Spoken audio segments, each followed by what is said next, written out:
ఒకసారి కేరళకి వెళ్దాం. కేరళంగా మారిన తర్వాత జరుగుతున్నటువంటి తొలి ఎన్నికది. వామపక్ష పార్టీలకి ఈసారి చాలా కీలకమైనటువంటి ఎన్నికది. ఎల్డీఎఫ్ మళ్ళీ అధికారంలోకి వస్తుందా లేదా అనేటువంటి ఉత్కంఠ రేపుతున్నటువంటి వ్యవహారం. కేరళ అప్డేట్స్ అందించడం కోసం మహాత్మా సిద్ధంగా ఉన్నారు. మహాత్మా, ఏం జరుగుతోంది కేరళలో? ఎలా ఉన్నాయి అప్డేట్స్? ఎలా వస్తున్నాయి? వస్తున్నటువంటి ఇండికేషన్స్ ఏ రకంగా ఉన్నాయి? భారతదేశంలోనే మొట్టమొదటి కమ్యూనిస్ట్ పార్టీ ప్రభుత్వాన్ని ఏర్పాటు చేసిన రాష్ట్రం ఏదైనా ఉందంటే అది కేరళనే. 1957లో అక్కడ కమ్యూనిస్టులు ప్రభుత్వాన్ని ఏర్పాటు చేశాక ఆ తర్వాత అధికారం కమ్యూనిస్టులు కాంగ్రెస్ పార్టీ మధ్యనే దోబూచులాడుతూ ఆ ఇద్దరి మధ్యనే మారుతూ వస్తుంది. 1980 దశకానికి వచ్చేసరికి అవి కూటమిలుగా మారాయి.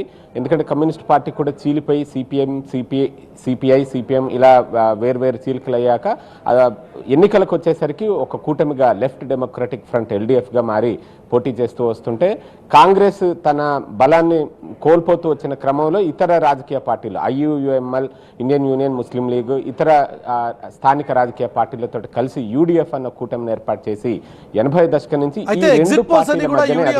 అడ్వాంటేజ్ ఉంది అని చెప్పి చెప్తున్న వ్యవహారం మనం గమనిస్తున్నాం. ఈసారి విజయానికి అంత ఛాన్స్ లేదు. ఆయన మీద వస్తున్నటువంటి అవినీతి ఆరోపణల ప్రభావం ఉండొచ్చు అంటున్నారు. దాదాపు మనకు వస్తున్నటువంటి సంకేతం కూడా ఆ రకంగానే ఉందా?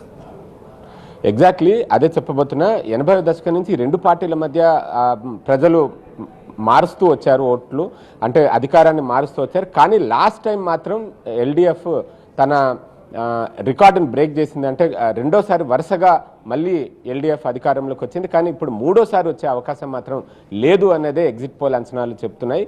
ఎగ్జిట్ పోల్స్లో స్వల్ప ఆధిక్యత యూడిఎఫ్కే కనిపిస్తుంది అన్నట్టుగా చాలా సర్వే సంస్థలన్నీ కూడా అవే అంచనాలను విడుదల చేశాయి. ఈ క్రమంలో ఈసారి యూడిఎఫ్ మళ్ళీ అధికారాన్ని చేపట్టబోతుందన్న సంకేతాలు వినిపిస్తున్నాయి. అక్కడ కాంగ్రెస్ పార్టీ శ్రేణులు, యూడిఎఫ్లోని ఇతర కూటమి పార్టీల శ్రేణులు కూడా సంబరాలకు సిద్ధమైపోతున్నారు. పెద్ద ఎత్తున మిఠాయిలను తయారు చేసుకుంటున్నారు.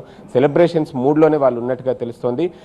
అలాగే ఇటు ఎల్డీఎఫ్ సైతం ఓటమి తప్పదా అన్న ఆలోచనతో ఉన్నట్టుగా మనకు అనిపిస్తూ ఉంది. ఎందుకంటే పినరాయి విజయన్, ఆ రాష్ట్ర ముఖ్యమంత్రిగా ఉన్న పినరాయి విజయన్ తన సోషల్ మీడియా ఖాతాల్లో ఇప్పటిదాకా ఉన్న చీఫ్ మినిస్టర్ అన్న డిజిగ్నేషన్ని తొలగించేసి కేవలం పార్టీ పదవిని మాత్రమే ఆయన ప్రస్తావించారు. అప్డేట్ చేసుకున్నారు ప్రొఫైల్ని.